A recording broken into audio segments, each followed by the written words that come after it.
Halo dan selamat datang di Aftersound Review, dan kali ini gue akan, langsung aja gue akan baku hantam antara 4 ayam planar. Terutama akan gue bandingin semuanya itu, dan juga gue akan urutin mana yang buat gue paling oke, mana yang paling gue bisa rekomendasikan ke kalian semua. Dan buat gue sendiri ya, ayam planar itu sedikit trivia.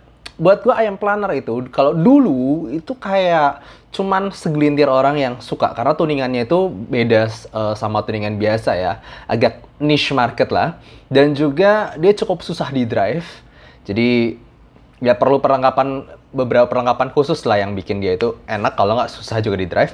Tapi sekarang setelah ayam 7Hz Timeless, kebanyakan planar itu cukup mudah di drive dan juga suaranya udah gampang disukain sama semua orang. Jadi langsung aja gue akan bandingin bukan 1, bukan 2, bukan 3, tapi sekaligus 4 perbandingan ayam planar sesudah era Timeless. Tentunya ada Timeless sendiri di harga sekitar 3,3 jutaan, kemudian ada Shure S12 di harga 2,3 jutaan, Muse Hi-Fi Power di harga 2,8 jutaan, dan juga Rapgo Hook X di harga 3,5 jutaan. Sebelumnya thank you dulu untuk Audioon Store di Tokopedia yang menyediakan keempat barang ini dan juga berbagai ayam-ayam serta perlengkapan Chi-Fi lainnya untuk audio. Sangat recommended, bisa dicek untuk linknya di description di bawah. Dan juga untuk Muse Hi-Fi Power yang udah mengirimkan Muse Hi-Fi Power ini ke gua untuk di-review. Jadi seperti biasa, untuk review dan perbandingan kali ini akan gua bahas semua dari build, fit, frekuensi respons, suara, dan juga perbandingannya. Kalau dari buildnya sendiri, Timeless ini kan pakai aluminium dan dia punya faceplate yang cukup unik, bentuknya bulat begini. Lalu kemudian dia satu-satunya yang menggunakan MMCX konektor, sementara yang lainnya itu pakai 2-pin konektor. Nah, dari Timeless ke Shure S12 ataupun dari manapun ke S12, lucunya walaupun S12 ini paling murah, tapi buat gue S12 ini build-nya dan look-nya buat gue paling kelihatan mahal. Dia kayak paling smooth gitu bodinya, ditambah lagi nggak tahu ada ilusi seolah dia lebih tebal dibanding yang lain. Ditambah lagi dia pakai kabel yang paling tebal dan berasa paling premium. Jadi kalau gue nggak tahu, buat gue si Shure S12 ini berasa paling premium. Sementara Muse Hi-Fi Power ini paling plastik bodinya, paling kelihatan murahan jujur aja, dan juga untuk ini plastik dalamnya ini berasa kayak kopong dan juga nggak berat gitu. Jadi gue paling ngerasa ini kayak kesannya paling murah. Sementara untuk Rapgo Hook X itu sama-sama pakai aluminium seperti Timeless ataupun Shure S12, tapi bodinya lebih besar. Untuk fittingnya sendiri buat gue si Timeless ini biasa aja, walaupun kesannya bulat dan agak aneh fittingnya, cuman dia cukup gampang gue pakai. Tapi kalau misalnya dibandingin Shure S12, tetap Shure S12 ini berasa lebih nyaman dan lebih kayak normal gitu loh bentuknya. Kelihatan dia kayak lebih ngefit di liang telinga gue. Sementara untuk Muse Hi-Fi Power itu cukup paling besar ya, jadi ada nongol. Dan juga untuk Rapgo Hex itu sebenarnya semirip Muse Hi-Fi Power, dia cukup besar dan agak nongol. Frekuensi respons 4 ini buat gue cukup unik karena kalau kita ngomong frekuensi respons doang, itu 4-4-nya punya kemiripan mulai dari sub bass sampai ke bagian sekitar mid-range. Lalu kemudian variasi mulai terlihat di sekitar 2 kHz ke atas. Kalau misalnya kita pakai Timeless sebagai pembanding utama, Timeless itu yang buat gue neutral with bass boost. Kemudian ke Shure S12 sebenarnya sampai ke mid-range sekitar 2 kHz itu lumayan mirip, tapi habis itu bagian treble sekitar 5 kHz di Shure S12 lebih di push. Jadi lebih V-shape kelihatannya. Dan juga ke bagian Rapgo Hook X, itu dia justru yang paling linear dibanding semuanya. Dia punya neutral with bass boost, tapi upper mid sekitar 2 kHz-nya itu lebih slow down, lebih nggak setinggi di Timeless. Sementara kalau si Muse Hi-Fi ini paling bentuknya kayak W shape gitu, kayak bentuk W, dimana dia ada 3 poin yang tinggi banget dari bass, kemudian upper mid range-nya sekitar 2 kHz, peak-nya paling tinggi, dan habis itu turun sebenarnya, tapi treble atasnya sekitar 12 kHz itu jelas paling tinggi sendiri. Jadi dia buat gue paling aneh, paling berbeda daripada yang lainnya. Oke, untuk suaranya sendiri gue udah pakai source gue mulai dari DX160, AFI Zen RDEC, Helix 5K, dan juga Ovidius B1. Dan HP gue sendiri Samsung Galaxy S10 Plus. Dan buat gue sendiri semuanya itu sebenarnya bisa di drive pakai HP dan udah cukup enak. Kecuali Muse Hi-Fi Power itu sampai mentok di Samsung Galaxy gue itu buat gue kayak paling kecil secara volume, kurang bisa ngangkat lah intinya. Lalu kemudian gue mau ngomong dulu soal karakteristik dari semua planar IM ini. Kenapa planar ini spesial? Karena buat gue di harganya yang sekitar 2-3 jutaan aja, belum nyampe 5 juta. Ini secara resolusinya, detail nada-nadanya, clarity nada-nadanya itu sangat-sangat bagus, bahkan buat gue setara dengan harga yang 5 juta sampai 7 jutaan. Jadi buat gue mereka ini spesial. Cuman mereka semua ini, keempat-empat IM ini punya kelemahan di bagian timbre yang buat gue kurang natural. Karena transient speed dari planar itu yang cukup cepat. Jadinya mereka semua tuh punya nada-nada yang rada ringan kesannya kalau misalnya kalian sensitif dengan timbre, dengerin simbal ataupun dengerin vokal cowok gitu, buat gue kesannya cukup ringan. Itu semuanya terjadi di empat-empat ini. Jadi itu kelebihan dan kekurangannya IM-IM yang menggunakan planar ini. Tapi langsung aja akan mulai gue bahas secara, jadi buat gue semuanya ini kelebihannya di teknikal itu semuanya punya resolusi yang sangat-sangat bagus dan setara. Jadi soal teknikal gue nggak perlu bahas terlalu jauh, cuman bagian stagingnya doang yang agak berbeda. Paling besar itu di Rapgo Hook X karena ada tambahan lagi, dia bukan punya open back design juga. Jadi itu berasa paling lebar aja, paling luas secara staging. Tapi selain itu untuk detail, separasi, dan juga imaging, buat gue semuanya itu kayak setara, cuman kayak berbeda dikit-dikit sana-sini doang. Jadi perbedaannya lebih ke tonal balance dan juga beberapa tekstur di bass ataupun di treble-nya. Langsung gue ngomong soal Timeless yang bakal jadi benchmarknya. Jadi itu kayak poin dasarnya dulu.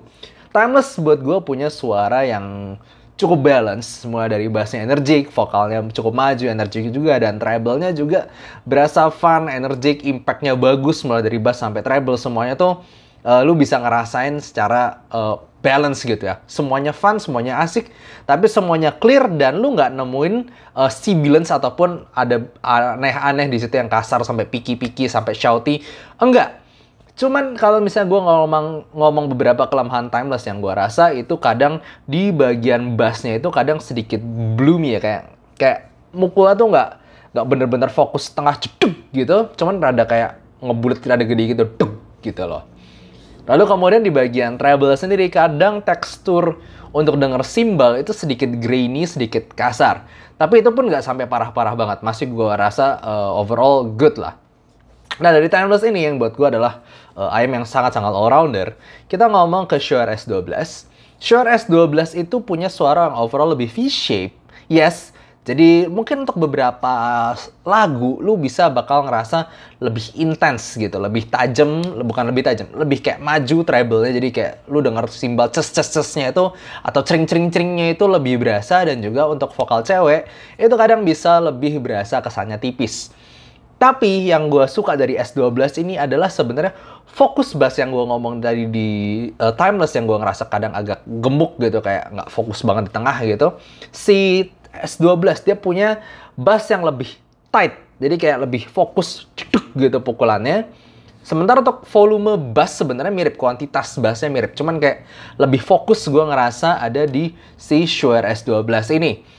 Tapi untuk vokal ya buat gue tetap lebih all-rounder si Timeless, dimana di S12 kadang gue bisa ngerasa lebih intens, lebih tipis lagi vokalnya dibanding Timeless. Tapi yang unik adalah di treble, karena sebenarnya treble-nya walaupun di Shure S12 itu lebih kayak maju dan lebih kayak intens gitu di bagian cering-cering-cering ces-cesnya itu. Tapi tekstur treble-nya sebenarnya lebih smooth dibandingin Timeless yang kadang buat gue agak kasar dan grainy. Jadi kalau misalnya lu baca di review mungkin kadang ada yang ngomong Timeless lebih bright, kadang ngomong S12 lebih bright. Buat gue ini kemungkinan begini. Sebenarnya S12 treble lebih maju, tapi teksturnya itu lebih lembut dibandingkan si Timeless yang kadang agak berasa kasar dan sedikit grainy. Nah, kemudian di Muse Hi-Fi ini dibandingkan Timeless ini paling berbeda buat gue. Satu, secara vokal itu bisa paling shouty, cuman paling tipis juga. Jadi kayak gue dengerin beberapa vokal kayak Rewrite the Stars ataupun This Is Me ataupun The Greatest Showman, itu buat gue vokalnya gue paling nggak bisa tahan dari si Muse Hi-Fi Power itu sendiri. Kalau bass sebenarnya gue nggak ngomong beda jauh sih. Punya gepukan yang mirip dan kadang kayak gendutnya itu kadang masih berasa. Cuman yang paling berbeda lagi adalah treble, dimana buat gue timeless itu kan kadang agak kasar gitu kan. Si Muse Hi-Fi Power ini, dia aneh. Kalau misalnya kalian lihat frekuensi response-nya, itu kan dia di 5 kHz agak turun. Itu jadi kayak lu denger simbal itu sebenarnya nggak ces banget gitu kayak di S12. Nggak, S12 lebih intens. Tapi upper treble di sekitar 12 kHz itu tinggi banget. Jadi kayak bukan serangan cesnya yang sakit, tapi sisa-sisa di belakang itu yang udah frekuensi-frekuensi yang lebih tinggi. Di banyak lagu, gue bakal ngerasa kayak lebih kayak dia menekankan bagian sh-nya. Jadi kayak ada, kayak itu, gue ngomong kayak sizzling treble, kayak lo misalnya ada sesuatu yang, sizzling gitu loh.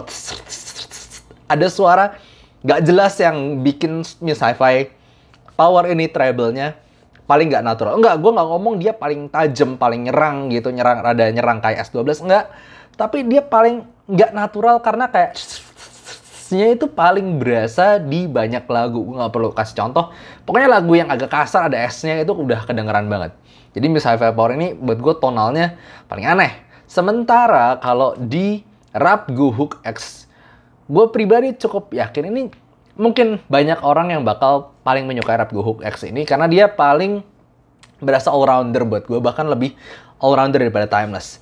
Dia punya tekstur vokal ataupun treble yang buat gue lebih smooth dari Timeless, tapi tidak senyerang di S12.